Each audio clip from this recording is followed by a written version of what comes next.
Hola, buenas, mi nombre es Edwin Oliva Dunia Dávila. Marta Saldívar. y el día de hoy les vamos a estar hablando acerca de Comayagua, del arte religioso, de los museos y todo lo que podemos encontrar relacionado con esto. Podríamos decir a nivel general, ¿verdad?, que Comayagua es la capital religiosa de nuestro país y que indagando sobre ella podemos encontrar que elementos culturales desde cómo se nos fue inculcando la religión y cómo estos elementos se han enriquecido a través del tiempo con aportes desde lo arqueológico, desde lo religioso, repito, desde lo cultural como tal. Entonces vamos a comenzar este podcast platicando un poco acerca de lo que es el Museo de Arte Religioso. Muy Señora. bien. El museo está ubicado en el emblemático Palacio Episcopal frente a la Plaza Central. Preserva la riqueza, el arte religioso de la época colonial, con una colección que incluye pinturas, esculturas, vestiduras bordadas de oro y documentos históricos no solo que nos conectan con el pasado, sino que también nos invitan a reflexionar sobre la herencia cultural que define nuestra identidad como hondureños.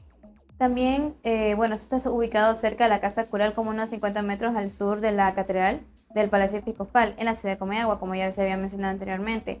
Y en sus inicios este museo, antes de ser museo, era conocido como el Colegio de los Seminaristas de San Agustín, y donde ustedes se impartían teología, gramática, latín, y pues fue terminado por el obispo Guadalupe López y Portillo en 1737, que se le da su finalización. Y de esa forma también muchos sacerdotes y todo lo demás fueron como que avanzando sus conocimientos hasta al final que se convierte en el museo.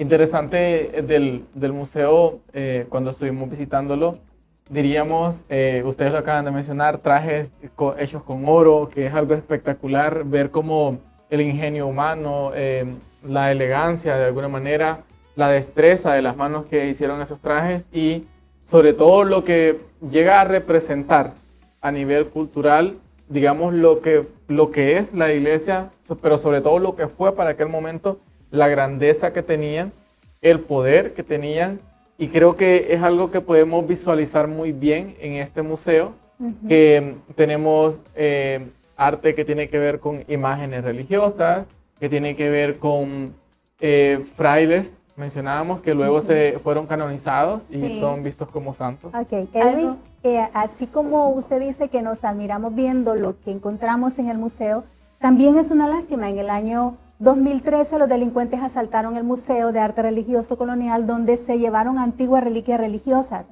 Las pérdidas no fueron tan solo para la iglesia, sino también para la ciudad de Comayagua, pues las 18 piezas de plata que se robaron formaban parte del patrimonio de la comunidad. Es por esta razón que el museo solo abre sus puertas al público en escasas y muy especiales ocasiones, y es considerado uno de los sitios más emblemáticos de la ciudad. También recordar que como en 2009, si no me equivoco, el 15 de abril hubo un incendio del cual pocas cosas se lograron salvar de ella. Igual es muy interesante, algo de lo que me parece muy interesante es que cuando observamos las imágenes del museo podemos encontrar que hay unas imágenes que por supuesto fueron hechas por personas que sabían acerca de la anatomía, sabían acerca de la pintura, y encontramos que son imágenes muy simétricas, que tienen medidas exactas a las medidas humanas. Y también encontramos algunas otras que tienen que ver con que la hicieron, digamos, algunos campesinos que eran devotos de la fe, o indígenas para ese momento exactamente. Y estas imágenes se pueden separar de las otras porque estas no tienen la misma simetría. En cuanto, digamos, para citar ejemplos, la cabeza es como mayor, más achatada, más grande que el cuerpo. Entonces vemos que ellos no tenían un concepto de anatomía en cuanto al arte. Y ellos lo hacían únicamente por la inspiración y obviamente porque eran devotos de la fe. Me pareció muy interesante. También notamos los diferentes tonos de piel que se van dando, claro, y también cómo relacionan la religión con las diferentes figuras astronómicas que existen. Se puede visualizar bastante en el museo. Bien, Comayagua es una ciudad preciosa, una ciudad que disfrutamos mucho. Se considera la más bella y más grande que se construyó durante la colonia en Honduras. Su construcción inició en el año de 1650 y finalizó en 1715. Para construir este maravilloso templo tardaron 65 años utilizando materiales como la arena, piedra y cal. De todo esto fue construida la Catedral de la Inmaculada Concepción. Se preparó con la corteza del árbol, cablote, que al quitarle la cáscara se hacía una fermentación mezclando la arena y la cal. Es hermoso lo que pudimos ver en la catedral, cómo está elaborada, el simbolismo que tiene. La catedral presenta una fachada al estilo barroco renacentista, dividida en 3 cuerpos y adornada con imágenes de San Jerónimo, San Agustín. En su interior alberga 4 altares bañados de oro, destacando el altar mayor, que resguarda la imagen de la Virgen de la Inmaculada Concepción, donada por el rey Felipe III de España en 1620. La verdad que es una belleza de iglesia, ¿verdad? Todo lo que pudimos ver, observar y poder queda grabado en nuestra mente y de ver tanta belleza en un lugar tan precioso como Comayagua.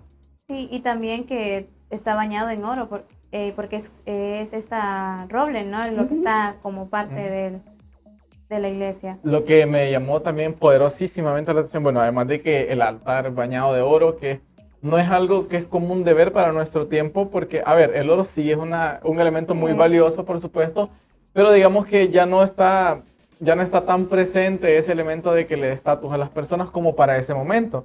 Entonces recordemos que para los años 1500, 1600, el oro era, vamos a ver, lo que adornaba las mesas más y los lugares de mayor estatus. Entonces vemos también que las iglesias para ese momento eran el reflejo máximo de los lugares. Entonces por eso era obvio encontrar todo este tipo de lujos, todo este tipo de arte que estaba obviamente recubierto por oro, incluso los retablos de las iglesias. Es increíble y también nos muestra en gran medida el poder económico adquisitivo que tenía la iglesia para ese momento también. Y también creo que hay creo que de las cosas más importantes que tiene Comayagua, y en esa catedral específicamente, y es el reloj, que es uno de los más antiguos que tiene Centroamérica, claro, y que sigue en funcionamiento, que es lo más importante. O sea, este reloj fue fabricado en el año 1100 durante la ocupación musulmana en España, o sea, ya hace un buen tiempo. Bastante tiempito, sí. La verdad. Y fue llevado a Comayagua y colocado en la torre del campanario donde aún funciona. Y la catedral, pues la que está situada en la plaza, tiene un punto de referencia tanto para fieles como para turistas que desean apreciar su arquitectura y valor histórico. O sea, es impresionante subir esas gradas que son muy estrechas y que a veces uno siente que se le está yendo el aire y desde adentro no se escuchan las campanadas. Pero sí vemos cómo el reloj funciona y empieza a hacer su movimiento y cómo empieza a hacer el taca, taca, taca, taca. Funciona a través de pesas. Ajá. ¿Verdad? Y tuvimos la oportunidad de estar allí en el momento en que llegó a marcar la hora, sí, a marcar las 12 y pudimos ver y observar cómo funciona el mecanismo. La verdad es algo muy precioso. Esto de ver reliquias tan antiguas, imagínense el año 1100, es increíble, y ver que aún funciona tan exacto, tan preciso, es lo que creo que le da algo espectacular. Ese reloj fue construido por manos humanas que fallecieron, ¿verdad?, hace cientos de años, y vemos que esas construcciones tan espectaculares, ¿no?, todavía siguen en función. Y a ver, es el reloj comprobado más antiguo de América y lo tenemos en Comayagua. Así es. Más antiguo de América comprobado, y de acuerdo con algunos nuevos estudios puede ser el reloj en función todavía más antiguo del mundo. O sea, es algo espectacular lo que tenemos ahí. Este reloj fue fabricado alrededor del año 1100 en España, específicamente en la ciudad de Sevilla, durante la época de la ocupación musulmana. Estuvo originalmente en el Palacio de Alhambra, en Granada, España. Y luego llegó a Honduras, fue traído a Comayagua en el siglo XVIII, durante la época colonial, como un regalo a la ciudad. También imaginemos qué tan esplendorosa era la ciudad para que le dieran ese regalo. Sí.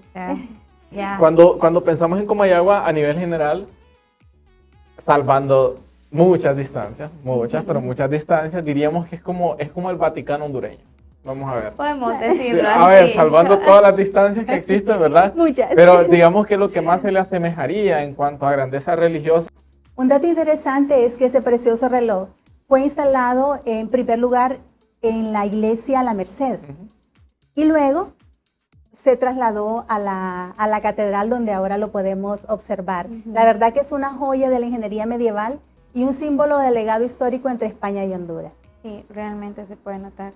Y también como vemos en la iglesia pues, de la Catedral Inmaculada Concepción, tiene 8 campanas y son más extensas, expuestas al público en todo el año. Solo sé que debe haber una ofrenda para poder subir por el estrecho pasillo que ya habíamos mencionado que conduce a la torre donde se encuentran las campanas. Sí. O sea, y ver que también la catedral, ningún edificio es más alto que la catedral. Sí, Todos sí. son bajos Sí. y ver toda la belleza de Comayagua desde ese punto es maravilloso. Es espectacular, de hecho, es un lugar, ¿verdad?, que atrae, más que el turismo religioso también, atrae mucho a las personas cuando va a ser fin de año, 31 de diciembre. A ver, entiendo que está bien en familia recibir el año nuevo, ¿verdad? Pero imagínese el plus de recibir el año nuevo en el reloj o en el posible reloj más antiguo del mundo. Ah, En sí, el reloj más maravilla. antiguo Es una experiencia de bonita. América, pero el posible reloj más antiguo del mundo. Y las 12 campanadas. Y las 12 mientras campanadas, está- entonces no. creo que Sí, le la agrega verdad un que es extra. algo muy lindo que Es sí lo he algo experimentado espectacular. y es Ah, qué envidia. precioso. Ah, qué Es envidia. precioso, la verdad que es un espectáculo. El Sí. reloj, dice, fue regalado por el rey Felipe II en 1640 y funciona con un sistema de pesas. Se conecta a 2 de las 8 campanas de la torre para indicar los cuartos de hora y las horas. Entonces, está funcionando y está perfecto.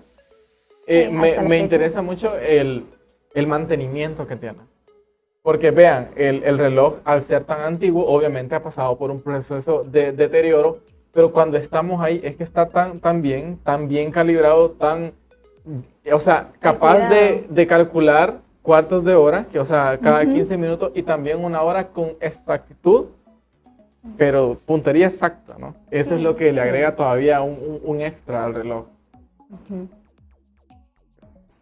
Sí. Es un dato interesante también que tiene el reloj, es que el número 4 Sí, no está no representado está, en realidad no está como número romano, Ajá, ¿verdad? está Sino que son solo en 4 líneas. 4 líneas. Como sí. yéndose en contra de lo que es de lo de Roma cuando Es- estaban los musulmanes. la en verdad ese que sí. momento. Mencionaban trae, exactamente sí, que ajá. eso tenía que ver con la influencia musulmana, Sí, con la sí, influencia así de es. los moros para aquel momento. Y también es interesante saber que lo único que tal vez no es original del reloj es la... La manivela. No. ¿Cómo se llama? Lo que uno para extender ropa. El lazo. El lazo. El lazo, La soga. obvio. Obviamente, No puede era ser de hasta cuero, ahorita, era sí. de cuero Sí, y pues claro. se Entonces, reventó. se revienta y lo cambian, ese lo cambian. Diríamos que es lo último. En Comayagua se encuentra la Iglesia de la Caridad, que data del año de 1640. Su fachada comprendía una tradición del barroco y el neoclásico. Este templo se consideraba para la evangelización de indios y negros, porque en Comayagua había una separación de clases sociales. En el interior los negros recibían la misa y fuera estaban los indios. Y la imagen que estaba en el atrio, enfrente, esa imagen giraba. Bueno, todavía se puede apreciar ahí que gira la imagen para que los indios recibieran la misa por el lado de afuera, porque ellos consideraban, recuerden que eran politeístas, y ellos consideraban que si ellos entraban a la iglesia se iba a caer. Sí, sí. Entonces, ellos recibían la misa fuera. Por eso era que habían acondicionado Para que se de que la pudiera imagen visualizar. pudiera girar y se viera desde el lado de Es afuera. interesante cuando analizamos esta situación de indígenas y nativos americanos y descendientes africanos, ¿verdad? Negros, que ya estaban en ese tiempo en nuestro territorio. Vean cómo los indígenas que son nativos de nuestro territorio no los dejaban entrar y a las personas de afrodescendientes sí. Y nos lleva a una reflexión esto de decir, ok, pero ¿por qué si eran nuestros indígenas los que habían nacido en ese territorio, por qué ellos no entraban? Y es que resulta, y fue un dato impresionante que cuando lo estábamos investigando, ¿verdad?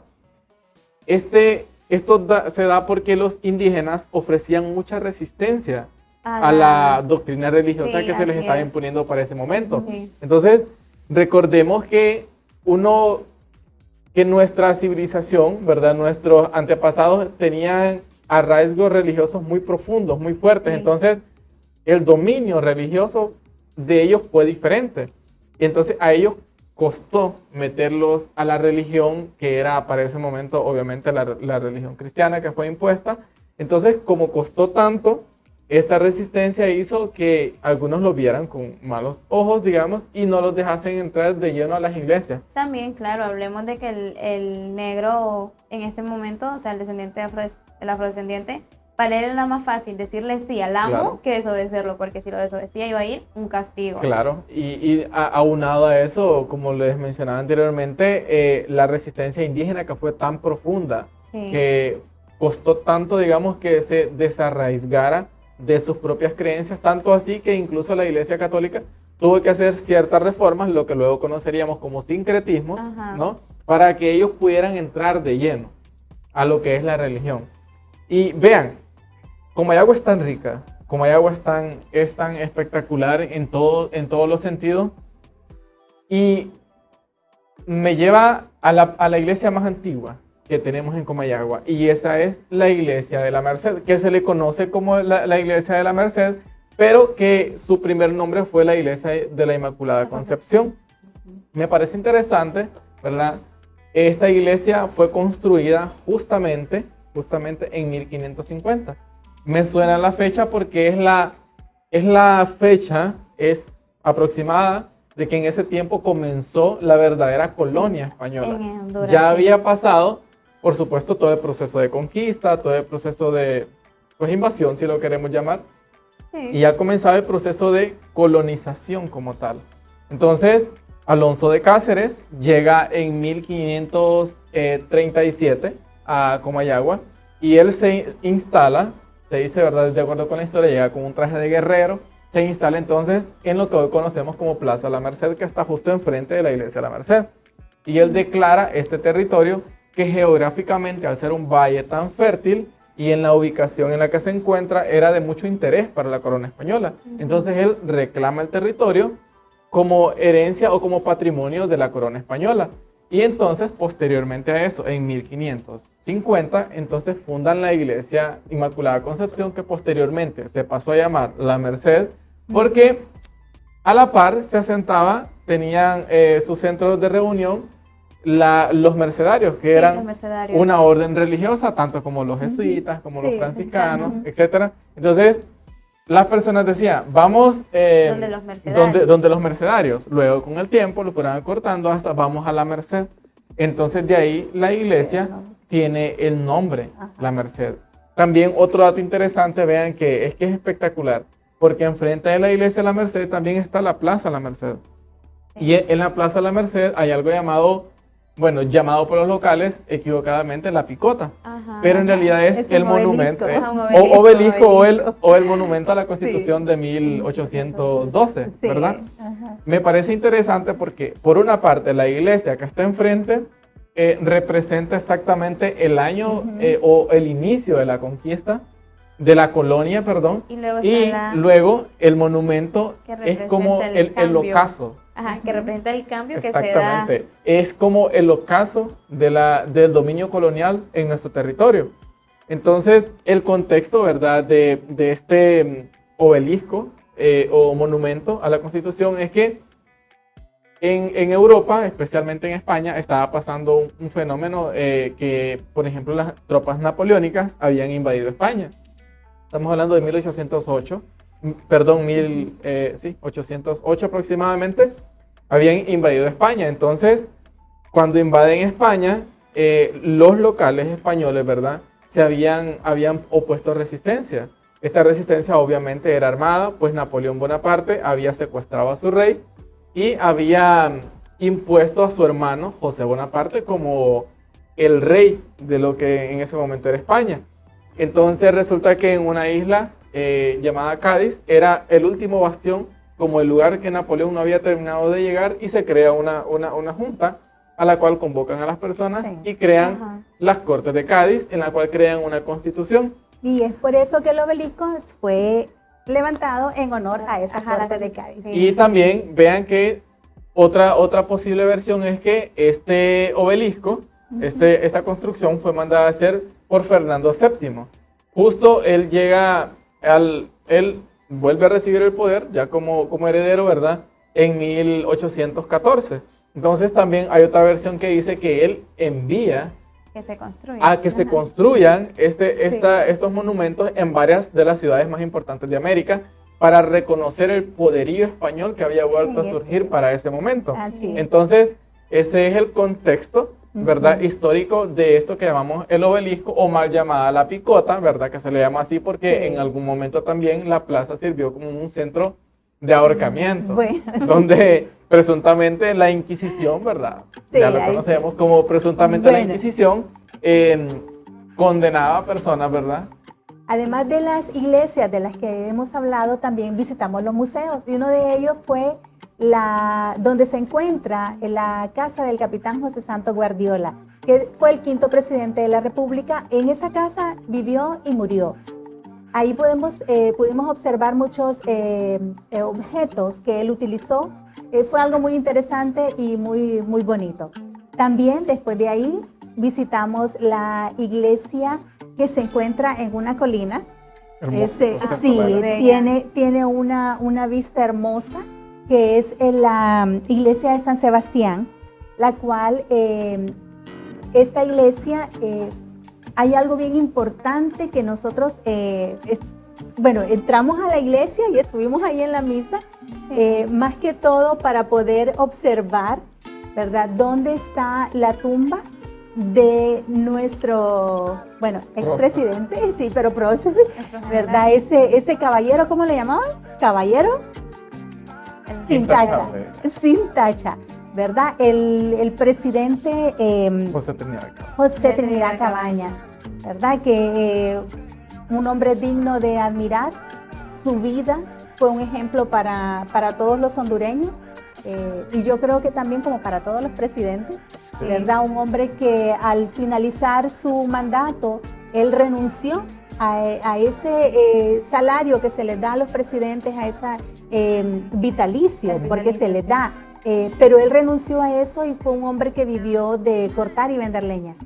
Sí. Eso así terminó sus días, porque así lo quiso, sí, porque así lo quiso, pero nos da a nosotros una muestra de humildad, una muestra de honradez, una muestra de cómo debemos nosotros también pues tratar de ser un ejemplo para los demás. Ojalá así fueran todos los políticos. Creo que Cabañas deja ese legado, además de haber sido soldado de Morazán, quien lo acompañase en muchas de sus batallas. Ese es el ejemplo más fuerte, que deja la humildad, la resiliencia y el amor a la patria. Seguimos con la iglesia de San Sebastián. Esta estructura soportó la histórica campana que sonó jubilosa también el 28 de septiembre de 1821, anunciando al pueblo de la capital de la provincia de Comayagua la independencia de Guatemala. El Ayuntamiento Mayor de la provincia, que dio lugar a la proclamación de la independencia de Comayagua y al surgimiento de la provincia y el estado de Honduras.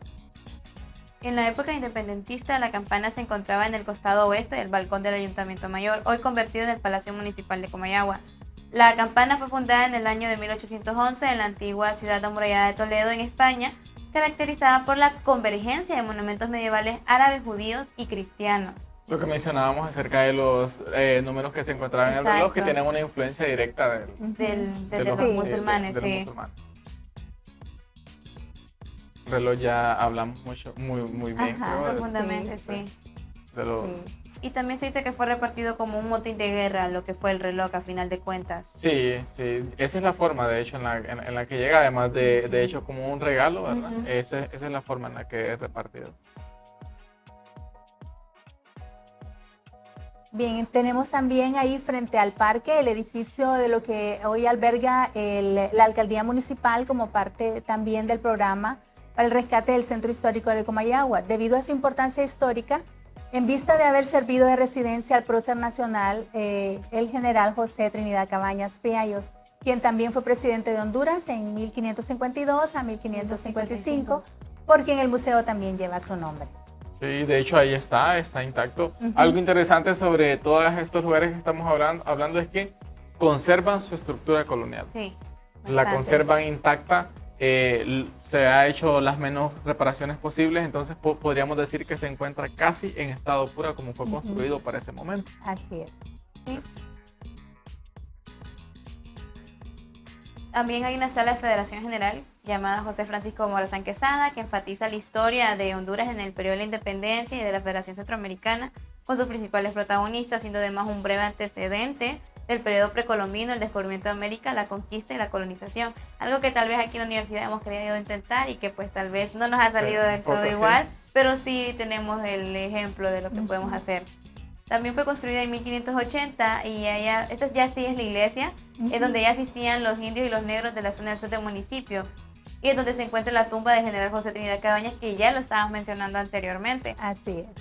Y pues es una de las iglesias situadas fuera del centro histórico y fue lanzada sobre una pequeña loma donde en 1827 José Justo Milla se instaló con los soldados guatemaltecos para poder incendiar Comayagua y darle el golpe de estado a Dionisio Herrera, que aquí es cuando entra Francisco Morazán y empieza a hacer ya luego que apaga fuego, se hace también ya la batalla de la Trinidad, que es lo que le da más realce a Morazán. La iglesia tiene un magnífico retablo estilo barroco. En el centro se encuentra una impresionante imagen de San Sebastián del siglo XVI, con 15 flechas de plata que atraviesan su cuerpo. Es algo también muy emblemático de la ciudad de Comayagua, lo que es el baile de los diablitos, que es la crucifixión precisamente de San Sebastián, a quien ha sido nombrado pues esta iglesia. Es algo muy lindo. Además fue la primera obra que se presentó en Honduras, el baile de los diablitos. Tuvimos la oportunidad de poderlo ver y de disfrutar de este arte. La verdad que Comayagua es una ciudad preciosa, disfrutamos mucho, pudimos vivir la historia paso a paso. Otro de los lugares también que es, no nos podemos salir de él, venir de Comayagua sin haber asistido a él, es el Museo de Arqueología, precisamente fundado después de los 1900, pero ya es algo más reciente, sí. Pero vean, este museo le da una característica, además de lo que se encuentra dentro, ¿verdad? Que estamos hablando de historia pura, artesanía, desde antes de la llegada de los europeos a nuestro continente. Y también vean que está ubicado en donde antiguamente fue la casa presidencial, que sirvió como casa presidencial, digamos, desde 1821, ¿verdad? Del periodo de independencia, que ahí estuvo José Cecilio del Valle, Francisco Morazán, etcétera, hasta 1880, que la capital es trasladada de Comayagua a Tegucigalpa. Entonces, ahí dentro de donde fue esa casa presidencial está el Museo de Arqueología. ¿Y qué podemos encontrar ahí? Hombre, podemos encontrar bellezas de todo tipo, pero especialmente en su primera sala podemos encontrar vestigios de vida gigante que existió en nuestra región desde hace más de 30.000, 40.000 años, porque estamos hablando de animales prehistóricos, ¿no? Como de osos gigantes, fauna gigante que vivía para aquel momento en nuestro continente. También las diversas artesanías que fueron encontrando de los lencas y otros grupos, que se notaba que había una conexión comercial. Por supuesto. También en otra de las salas hay una representación vigente, ¿verdad?, de lo que es la Cueva del Gigante. La Cueva del Gigante, pues sabemos que es el lugar pues más antiguo que existe en nuestro país, que data desde 11.000 años, ¿verdad? Sí. Antes de Cristo incluso. Entonces, todo está ahí en este museo. Tenemos piezas arqueológicas y también tenemos, por ejemplo, el paso de la Edad de Piedra. Tenemos puntas de flecha que son hechas de piedra, con que se ayudaban nuestros antepasados a cazar, a convivir, ¿verdad? Y también tenemos artesanías, sobre todo de origen lenca. También tenemos la influencia maya y también encontramos que hubo comercio entre distintas regiones por la cantidad y por las características de cada una de estas vasijas que podemos encontrar ahí. También en ese momento pasamos de lo que es lo precolombino, pasamos a lo que ya es lo colonial, encontrándonos con muestras de religiosas, con artefactos referentes a los que vivieron durante esa época. Y también se encuentra en ese museo, si no me equivoco, la imprenta que trajo Francisco Morazán. Sí. Entonces es interesante ver cómo que no solamente se trata también de lo religioso, sino de que un poco más sobre lo que fue la colonia y cómo se fue transformando Honduras a ser una ciudad, un pueblo a una ciudad. Y también es interesante mencionar que muchas personas que visitan, andan alrededor de 300 millones, tanto extranjeros como hondureños que visitamos ese espacio, referente de ver de cómo llama la atención la historia que tiene esta ciudad. tan reconocida por nosotros y por el Interesante exterior. ese tránsito que hubo desde lo precolombino hasta ya los periodos republicanos y más adelante aún, como usted lo mencionaba, la imprenta, que fue uno de los acontecimientos más trascendentales que hubieron, ¿verdad? Y que fue en el gobierno en los periodos de Morazán, quien sabemos que fue un liberal puro, un reformista. Entonces, y hay algo también, es que en esa casa, para nosotros que nos encanta la historia y todo esto, es como un viaje al pasado, porque vean que el piso de la casa todavía está el piso original, el suelo original. Entonces, caminar por esos pasillos de esa casa me hace pensar en ese tiempo en el que caminó el general Morazán, por ahí, don Dionisio Herrera, etc. Bueno, nosotros disfrutamos nuestro viaje a Comayagua, así que les invitamos que den ese recorrido por la historia y por esas calles preciosas empedradas de Comayagua. Ha sido un gusto realmente, disfrutamos ese viaje y esperamos que ustedes tengan también la oportunidad de poderlo hacer en algún momento.